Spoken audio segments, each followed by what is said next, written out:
Hello दोस्तों। Bihar DElEd प्रवेश परीक्षा 2024 के लिए हमने सामान्य हिंदी यानी कि हिंदी व्याकरण का टॉप 50 प्रश्नों का मिक्स कवर किया है। देखिए फ्रेंड्स, जिस आधार पे प्रश्न पूछे जा रहे हैं परीक्षाओं में, उसी आधार पे हमने प्रश्नों को कवर किया है। तो वीडियो को लास्ट तक आप जरूर देखिए। चलिए शुरू करते हैं। प्रश्न नंबर 1 है, दो वर्णों के मेल से जो विकार उत्पन्न होता है उसे क्या कहते हैं। देखिए फ्रेंड्स, दो परस्पर वर्णों के मेल से जो विकार उत्पन्न होता है उसे संधि कहते हैं। संधि के इसके तीन भेद होते हैं। संधि के तीन भेद होते हैं। देखिए, पहला है स्वर संधि। स्वर संधि। दूसरा है व्यंजन संधि और तीसरा है विसर्ग संधि। दो वर्णों के मेल से उत्पन्न विकार को संधि कहते हैं। संधि के तीन भेद होते हैं, स्वर संधि, व्यंजन संधि, विसर्ग संधि। स्वर संधि के 5 भेद होते हैं। स्वर संधि के 5 भेद होते हैं और व्यंजन और विसर्ग संधि के जो है इसके भेद नहीं होते हैं। व्यंजन संधि के तथा विसर्ग संधि के भेद नहीं होते हैं, इसके नियम होते हैं। नियम। इस तरह से प्रश्न नंबर 1 का right answer option number C हो जाएगा। दो वर्णों के मेल से उत्पन्न विकार को संधि कहते हैं। देखिए फ्रेंड्स, आपको एक प्रश्न के साथ अनेक प्रश्न भी कवर कराऊंगा बिल्कुल एक्सप्लेनेशन के साथ, तो वीडियो को लास्ट तक आप जरूर देखें।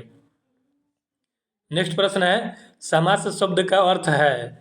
देखिए फ्रेंड्स, समास जो है ना, दो या दो से अधिक शब्दों के मिलने से बनता है और संक्षेपकरण को समास कहते हैं।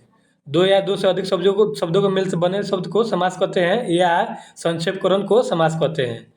Right answer option number A हो जाएगा। समास शब्द का अर्थ संक्षेप करना होता है। देखिए दोस्तों, समास के जो है समास के 6 भेद होते हैं।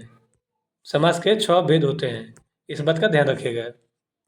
प्रश्न नंबर 3 है, जिस समास में दोनों पद को छोड़कर कोई अन्य पद प्रधान होता है वह कौन सा समास कहलाता है। देखिए फ्रेंड्स, समास के 6 भेद होते हैं, जिनमें से देखिए जिसमें दोनों पदों को छोड़कर किसी अन्य पद की प्रधानता होती है और बहुव्रीहि समास कहलाता है। जैसे गजानन। गजानन। गजानन आप सभी जानते होंगे, गणेश जी को कहते हैं गजानन। इनका वास्तविक नाम गणेश जी है और अन्य नाम गजानन है। इसमें बहुव्रीहि समास में अन्य पद की ही प्रधानता होती है, इस बात का ध्यान रखिएगा। अगर आपसे पूछ ले दशानन, दशानन में कौन सा समास है, तो दशानन में भी बहुव्रीहि समास है, क्योंकि दशानन जो है ये रावण का नाम है। रावण का पर्यायवाची नाम है, इस बात का ध्यान रखिएगा।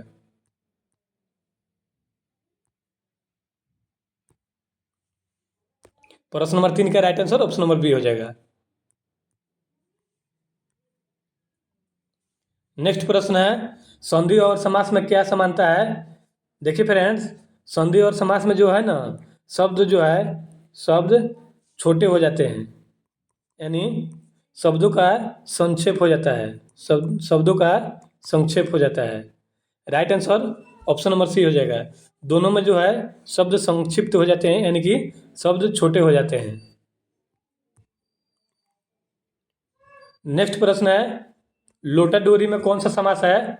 देखिए फ्रेंड्स, यहाँ पे योजक चिन्ह लगा हुआ है, डैश जो है इसे योजक चिन्ह कहते हैं। और इस योजक चिन्ह जहाँ पे भी लगता है, योजक चिन्ह जो जहाँ पे भी लगता है उसमें और तथा या का अर्थ जो है छुपा होता है। और देखिए, जिसमें भी और तथा या शब्द छुपा रहता है वह समास जो है वह द्वंद्व समास होता है। द्वंद्व समास। जैसे लोटा डोरी। लोटा डोरी कहने पे आपको क्या आ रहा है, लोटा और डोरी, या ऐसे कह सकते हैं लोटा या डोरी। जिसमें भी और तथा या का शब्द छुपा रहेगा वह द्वंद्व समास कहलाएगा। द्वंद्व समास। अगर आपसे पूछ ले माता माता पिता में कौन सा समास है, तो इसमें भी द्वंद्व समास हो जाएगा, क्योंकि यहाँ पे वो योजक चिन्ह लगा हुआ है। जिसमें भी आपको देखिएगा योजक चिन्ह लगा होगा, डैश वाला चिन्ह लगा होगा, वह द्वंद्व समास हो जाएगा।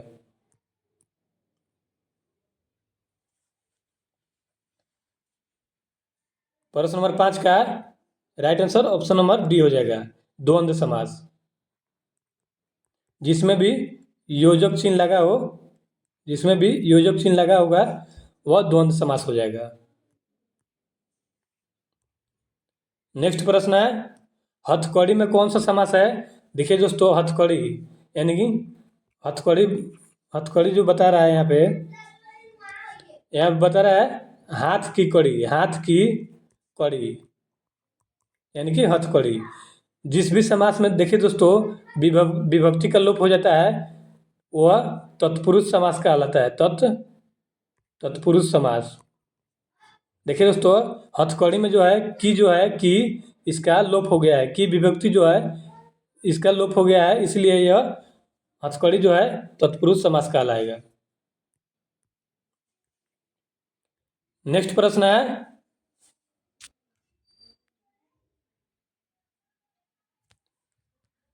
शब्द के पश्चात यानी कि बाद में शब्द के पश्चात भाग में लगकर जो शब्द संबंध नया शब्द निर्मित करता है उसे क्या कहते हैं?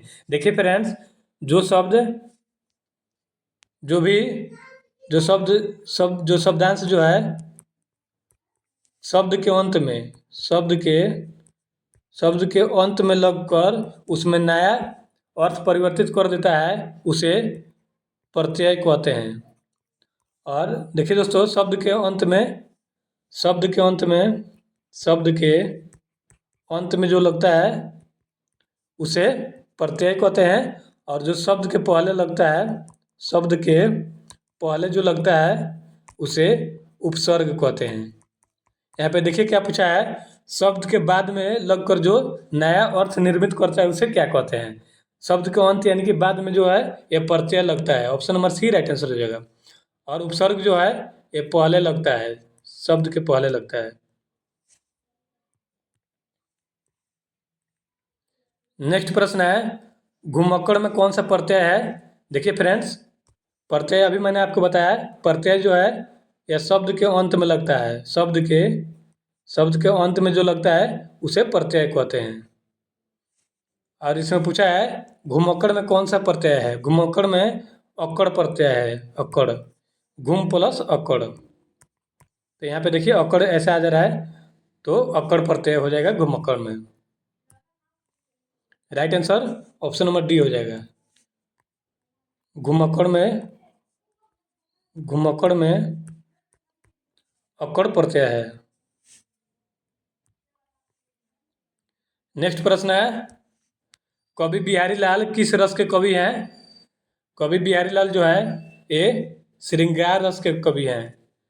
श्रृंगार रस को देखिए दोस्तों, अगर आपसे पूछ ले श्रृंगार रस का अस्थाई भाव क्या है, अस्थाई भाव, तो श्रृंगार रस का अस्थाई भाव जो है प्रेम होता है, प्रेम या रति होता है, श्रृंगार रस का अस्थाई भाव।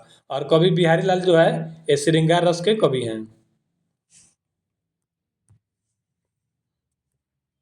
नेक्स्ट प्रश्न है, दोहे के पहले और तीसरे चरण में कितनी मात्राएं होती हैं?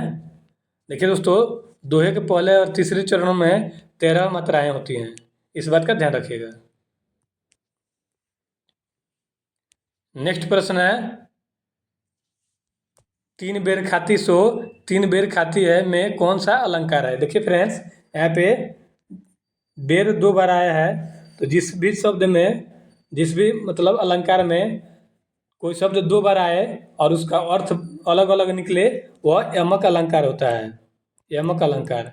इसमें देखिए फ्रेंड्स, बेर जो है एक बेर का अर्थ होता है समय, और एक बेर जो है इसका अर्थ होता है फल। इसमें एक ही शब्द 2 बार आए हैं, लेकिन अर्थ जो है अर्थ इसका अलग अलग है, अलग अलग, इसलिए यह यमक अलंकार हो जाएगा, यमक अलंकार। राइट आंसर इसका राइट आंसर जो है दोस्तों ये हो जाएगा ऑप्शन नंबर डी। एक ही शब्द बार बार आए लेकिन अर्थ अलग अलग हो, अर्थ अलग अलग हो, वह यमक अलंकार हो जाएगा। जिसमें अर्थ अलग अलग अलग हो वह यमक अलंकार हो जाएगा। नेक्स्ट प्रश्न है, अंडे का शहजादा मुहावरे के सही अर्थ का चयन कीजिए। देखिए दोस्तों, इसका अर्थ होता है अनुभवहीन व्यक्ति। अंडे का शहजादा का right answer option number D हो जाएगा। अनुभवहीन व्यक्ति को अंडे का शहजादा कहते हैं लोग। नेक्स्ट प्रश्न है, अम्बु शब्द के पर्यायवाची शब्द का चयन करें। अम्बु जो है, इसका पर्यायवाची शब्द क्या होता है? देखिए फ्रेंड्स, अम्बु का अर्थ होता है जल, इसे नीर भी कहते हैं। राइट आंसर हो जाएगा ऑप्शन नंबर सी। अम्बु का पर्यायवाची शब्द जल या नीर होता है। नेक्स्ट प्रश्न है, मृगांक शब्द के पर्यायवाची शब्द चयन करें। मृगांक, देखिए दोस्तों, यहाँ पे पर्यायवाची शब्द पूछा है। पर्यायवाची शब्द उसे कहते हैं जो समान अर्थ वाला हो, जो किसी शब्द के समान अर्थ वाला शब्द हो उसे पर्यायवाची शब्द कहते हैं। मृगांक का अर्थ जो है दोस्तों, यह सुधाकर होता है। सुधाकर या चांद या चंद्रमा होता है, चंद्रमा या शशि होता है। मृगांक का पर्यायवाची शब्द है। Right answer option number C हो जाएगा। नेक्स्ट प्रश्न है, विधि शब्द के विलोम शब्द का चयन करें। देखिए फ्रेंड्स, विधि शब्द का विलोम जो है ये निषेध हो जाएगा, यानी कि किसी भी कार्य में बाधा डालना। विधि का अर्थ होता है किसी भी कार्य को व्यवस्था से करना, लेकिन निषेध का अर्थ होता है किसी भी कार्य को व्यवस्था से ना करना या मना कर देना।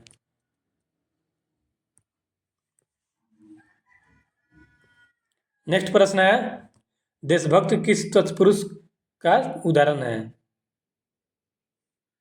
तत्पुरुष समास के किस का उदाहरण है, यहाँ पे पूछा है। देखिए दोस्तों, देशभक्त का अर्थ होता है देश का भक्त, देश का भक्त। अगर आप लोग कारक चिन्ह पढ़े होंगे, कारक चिन्ह, तो आपको याद होगा का जो है ये संबंध कारक में आता है। संबंध, ये का चिन्ह जो है संबंध कारक में आता है, संबंध कारक में। इस तरह से right answer option number A हो जाएगा, संबंध तत्पुरुष। देशभक्त जो है संबंध तत्पुरुष का उदाहरण है।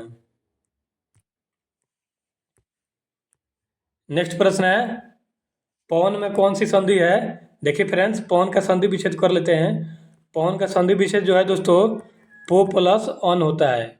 पो प्लस ऑन, यानी कि देखिए पो कहने पे ओ आ रहा है, ओ प्लस ओ, यानी कि ओ प्लस ओ से क्या बनेगा? आय बनता है। ओ प्लस अ से औ बनता है दोस्तों, आय नहीं बनता है, औ बनता है। और जिस भी संधि में अय, आय, औ या आव आए वह अयादि संधि होता है, अयादि संधि। देखिए दोस्तों, इसमें क्या है, पवन में औ आ रहा है तो यह अयादि संधि हो जाएगा। Option number D right answer हो जाएगा। दोस्तों, हमारी मेहनत आपको पसंद आ रही है तो चैनल को सब्सक्राइब कर लीजिए और वीडियो को लाइक करने के साथ साथ दोस्तों में भी शेयर कीजिए। नेक्स्ट प्रश्न है, आच्छादन का संधि विच्छेद है। आच्छादन का संधि विच्छेद जो है दोस्तों, आ प्लस छादन होगा। Option number A right answer हो जाएगा। देखिए फ्रेंड्स, अगर आपसे पूछ ले आच्छादन कौन सी संधि है, तो यह व्यंजन संधि है, व्यंजन संधि। क्योंकि दोस्तों देखिए, जिसमें जिस भी स्वर वर्ण के बाद च आए और उसके बाद उसी वर्ग का व्यंजन यानी कि छ आ जाए तो उस च का आधा हो जाता है। यह व्यंजन संधि का उदाहरण है। नेक्स्ट प्रश्न है, सरह प्लस सरह धन ज का संधि रूप है। देखिए दोस्तों, यह विसर्ग संधि है और इसका right answer option number C हो जाएगा। सरह धन ज से सरोज बनेगा और यह विसर्ग संधि है। नेक्स्ट प्रश्न है, नमस्ते का संधि विच्छेद है। नमस्ते का संधि विच्छेद दोस्तों, नमः जोड़ नमः धन ते होता है, यानी कि ये भी विसर्ग संधि है। Right answer option number C हो जाएगा। नमः धन ते से नमस्ते बनेगा, नमस्ते। नेक्स्ट प्रश्न है,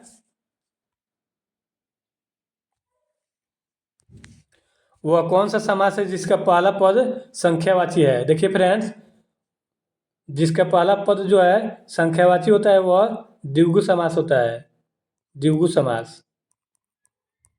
समास के 6 भेद होते हैं और जिसका पहला पद यानी कि संख्या वाला यानी कि गिनती वाला है वह द्विगु समास होगा। Right answer option number C हो जाएगा।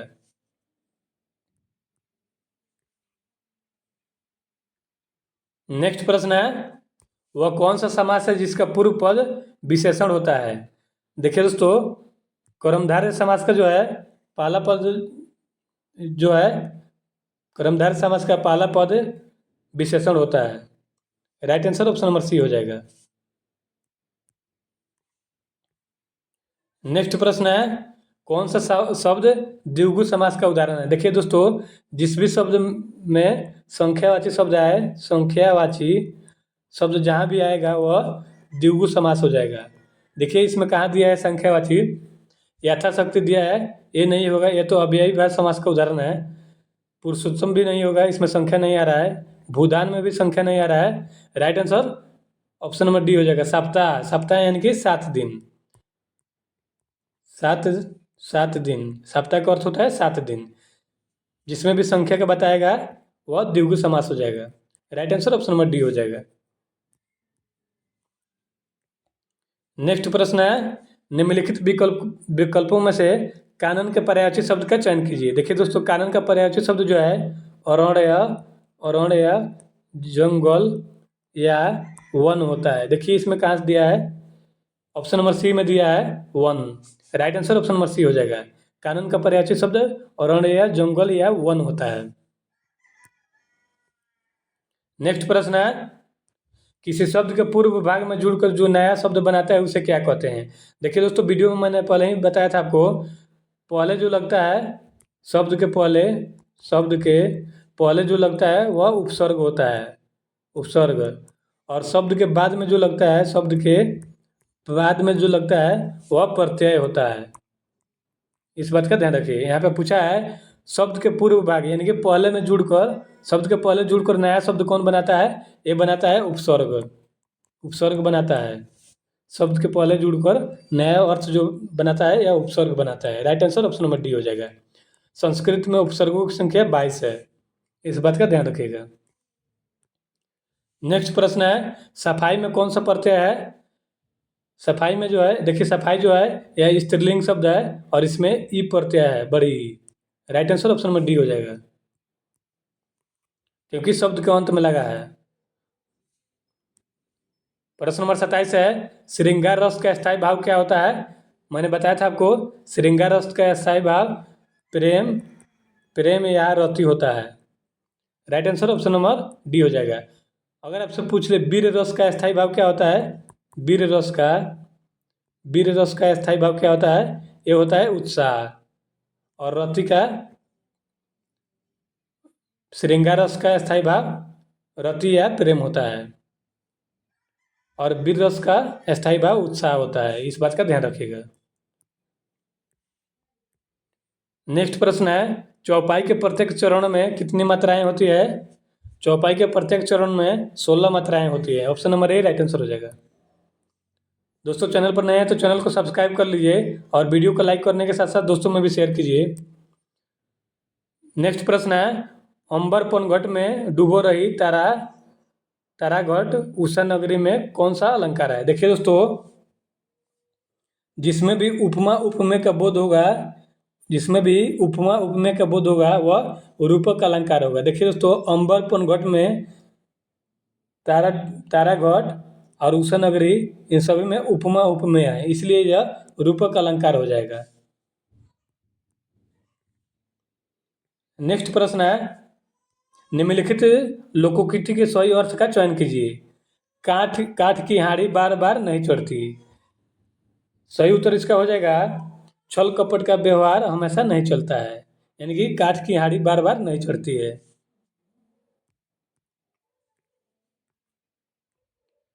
नेक्स्ट प्रश्न है, इनमें कौन सा तद्भव शब्द है। देखिए फ्रेंड्स, शब्द जो है एक होता है तत्सम, दूसरा होता है तद्भव। तत्सम जो शब्द होते हैं ये संस्कृत के मूल रूप होते हैं, यानी कि ये संस्कृत वाले शब्द होते हैं। और तद्भव जो होते हैं ये संस्कृत के परिवर्तन वाले नाम होते हैं। संस्कृत के हिंदी में परिवर्तन वाले नाम होते हैं। हिंदी में परिवर्तन वाले नाम जो होते हैं वह तद्भव होते हैं। देखिए फ्रेंड्स, आपको मैंने क्या बताया, संस्कृत वाले जो शब्द होते हैं उन्हें तत्सम शब्द कहा जाता है और संस्कृत के परिवर्तित नाम को तद्भव कहा जाता है। देखिए दोस्तों, चतुर्दश जो है ये भी संस्कृत है, चतुर्थ जो है ये भी संस्कृत शब्द है, 14 जो है यह संस्कृत शब्द नहीं है, संस्कृत का परिवर्तित शब्द है 14, इसलिए option number C right answer हो जाएगा। चतुर्थी जो भी है ये भी तत्सम शब्द है, यानी कि ये भी संस्कृत शब्द है। संस्कृत का जो है हिंदी में परिवर्तन नाम को तद्भव शब्द कहा जाता है और ऑप्शन नंबर सी जो है 14 जो लिखा है यह तद्भव शब्द है। नेक्स्ट प्रश्न है, निम्नलिखित विकल्प में से तत्सम शब्द को चुने। तत्सम शब्द, अभी मैंने आपको बताया संस्कृत के शब्द को तत्सम शब्द कहते हैं। देखिए दोस्तों, हंसी जो है ये हिंदी का शब्द है, कपूर जो है ये भी हिंदी का शब्द है, आम्र जो है आम्र ये संस्कृत का शब्द है। Right answer option number C हो जाएगा। ओज जो है ये संस्कृत का शब्द नहीं है। इस तरह से ऑप्शन नंबर सी जो है आम्र यह तत्सम शब्द है, यानी कि यह संस्कृत का शब्द है। नेक्स्ट प्रश्न है, भाषा की सबसे छोटी इकाई क्या है। देखिए फ्रेंड्स, भाषा की सबसे छोटी इकाई जो है यह वर्ण या अक्षर को कहते हैं। भाषा की सबसे छोटी इकाई option number C right answer हो जाएगा। देखिए दोस्तों, अगर आपसे पूछ ले भाषा की सबसे छोटी सार्थक इकाई क्या है, भाषा की सबसे छोटी सार्थक इकाई क्या है, तो यहाँ पे शब्द हो जाएगा, लेकिन यहाँ पे सार्थक नहीं दिया है, केवल पूछा है भाषा की सबसे छोटी इकाई क्या है। तो भाषा की सबसे छोटी इकाई वर्ण या अक्षर को कहते हैं। नेक्स्ट प्रश्न है, दारा का अर्थ क्या होता है। देखिए दोस्तों, दारा का अर्थ पत्नी होता है, पत्नी को दारा कहते हैं, या भार्या भी पत्नी को ही कहते हैं, या अर्धांगिनी जो है ये भी पत्नी को कहा जाता है। Right answer option number C हो जाएगा। नेक्स्ट प्रश्न है, इनमें मूर्धन्य व्यंजन कौन सा है। देखिए दोस्तों, मूर्धन्य व्यंजन जो भी है इन्हें याद करने का ट्रिक होता है ऋतु र सानाम ऋतु रसनाम मूर्धा। इसका सूत्र होता है री से बनेगा री हो जाएगा, टू से बनेगा टवर्ग, यानी कि टू से टवर्ग हो जाएगा, यानी कि ट ठ ड ढ न, र से बनेगा र, मूर्धन से यहाँ पे मूर्धन से दिया है तो मूर्धन से हो जाएगा नाम, यानी कि षष्ठी विभक्ति है, का हो जाएगा, नाम से बनेगा का, यानी कि री टवर्ग र और मूर्धन से का, उच्चारण स्थान मूर्धा हो जाएगा, मूर्धा। देखिए कहाँ दिया है, ऑप्शन में पूछा है इनमें से मूर्धन्य व्यंजन कौन सा है। देखिए दोस्तों, टवर्ग का कहाँ दिया है, ट ठ ड ढ न, यहाँ पे दिया है। देखिए दोस्तों, ऑप्शन नंबर सी में दिया है टवर्ग, ट ठ ड ढ न। Right answer option number C हो जाएगा इस तरह से। नेक्स्ट प्रश्न है, इनमें से महाप्राण ध्वनि को चुने। देखिए दोस्तों, एक होता है अल्प प्राण और दूसरा होता है महाप्राण। तो अल्प प्राण जो है यह व्यंजन वर्ग के पहला और तीसरा होता है, तीसरा और पांचवा। अल्प प्राण जो है व्यंजन वर्ग के पहला, तीसरा और पांचवा होता है, और महाप्राण जो है यह दूसरा, व्यंजन वर्ग का दूसरा या चौथा होता है। आपको बताता हूँ, देखिए दोस्तों, जैसे जो है क ख ग घ अंग जो लिखते हैं, इनमें से जो है क जो है वर्ग का प्रथम अक्षर है और ख जो है ये दूसरा अर्थ है। देखिए दोस्तों, इसमें पूछा है इनमें से महाप्राण ध्वनि को चुने। देखिए दोस्तों, महाप्राण ध्वनि में क्या बताए थे, वर्ग का दूसरा या चौथा। देखिए जैसे क वर्ग में जो है ख है ये महाप्राण हो जाएगा और घ जो है यह महाप्राण हो जाएगा, क्योंकि यह दूसरा और चौथा है। दूसरा और चौथा जिसमें आएगा वह महाप्राण हो जाएगा। देखिए ऑप्शन में ख यहाँ पे दिया है ऑप्शन नंबर बी में, इसलिए option number B right answer हो जाएगा। जहाँ कोई भी व्यंजन वर्ग में दूसरा या चौथा दिखेगा वह महाप्राण हो जाएगा, इसलिए option number B right answer हो जाएगा।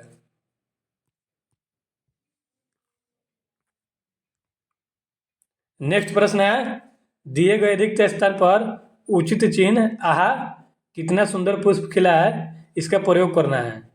देखिए दोस्तों आहा जो है यह क्या दर्शाता है, आश्चर्यचकित चिन्ह को दर्शाता है, और जिसमें भी आश्चर्य वाले चीज को दर्शाया जाता है उसमें विस्मयादि बोधक चिन्ह का प्रयोग किया जाता है।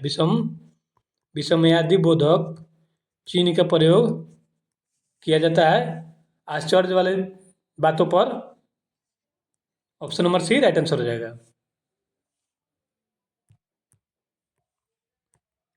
नेक्स्ट प्रश्न है, इनमें अल्प विराम चिन्ह को पहचाने। देखिए दोस्तों अल्प विराम को कोमा कहते हैं, कोमा। तो कोमा आपको पता ही होगा, अल्प विराम जहाँ यानी कि जहाँ रुकते हैं हम लोग वहाँ कोमा लगाया जाता है। इस तरह से option number B right answer हो जाएगा। नेक्स्ट प्रश्न है, चौपाई के प्रत्येक चरण में कितनी मात्राएं होती है। ये होती हैं 16 मात्राएं। नेक्स्ट प्रश्न है, रामचरितमानस की रचना शैली क्या है। सही उत्तर हो जाएगा ऑप्शन नंबर ए दोहा चौपाई। देखिए दोस्तों रामचरितमानस को तुलसीदास ने लिखा है, तुलसीदास इन्होंने लिखा है, और इसकी रचना शैली जो है दोहा चौपाई शैली है, और इसे अवधी भाषा में लिखा गया है, अवधी भाषा में। इस बात का भी ध्यान रखिएगा। नेक्स्ट प्रश्न है, संस्कार शब्द में किस उपसर्ग का प्रयोग किया गया है। संस्कार शब्द में सम उपसर्ग का प्रयोग किया गया है। देखिए दोस्तों संस्कार का संधि विच्छेद कीजिएगा तो सम प्लस सम धन कार होगा, यानी कि संस्कार हो जाएगा, संस्कार। यहाँ पे सम जो है यह उपसर्ग है, उपसर्ग शब्द के पहले लगता है, इसलिए सम जो है यहाँ पे उपसर्ग होगा। Right answer option number A हो जाएगा।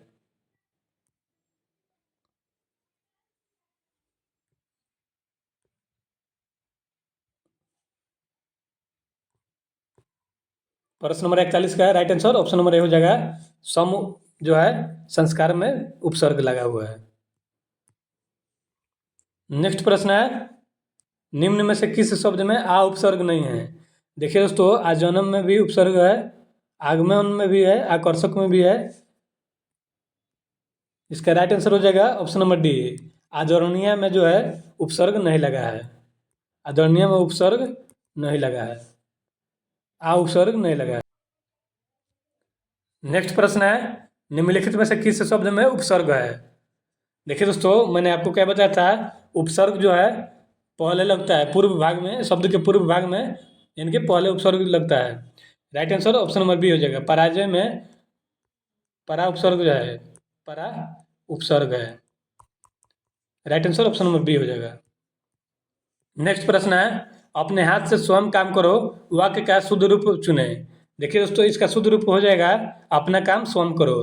अपने हाथ से स्वयं काम करो, इसका शुद्ध वर्तनी जो है अपना काम स्वयं करो हो जाएगा। नेक्स्ट प्रश्न है, बहुवचन में चिड़िया शब्द क्या होता है। बहुवचन में चिड़िया शब्द का अर्थ होता है चिड़िया। Option number A right answer हो जाएगा। देखिए दोस्तों इस तरह से हमने सभी टेस्ट को पूरा कर लिया है। देखिए दोस्तों आपके लिए इतना मेहनत करके वीडियो बनाते हैं, चैनल को सब्सक्राइब कर लीजिए, और वीडियो को लाइक करने के साथ साथ दोस्तों में भी शेयर कीजिए, और कमेंट जरूर कीजिए कि वीडियो का कंटेंट कैसा था। मिलते हैं नेक्स्ट वीडियो में।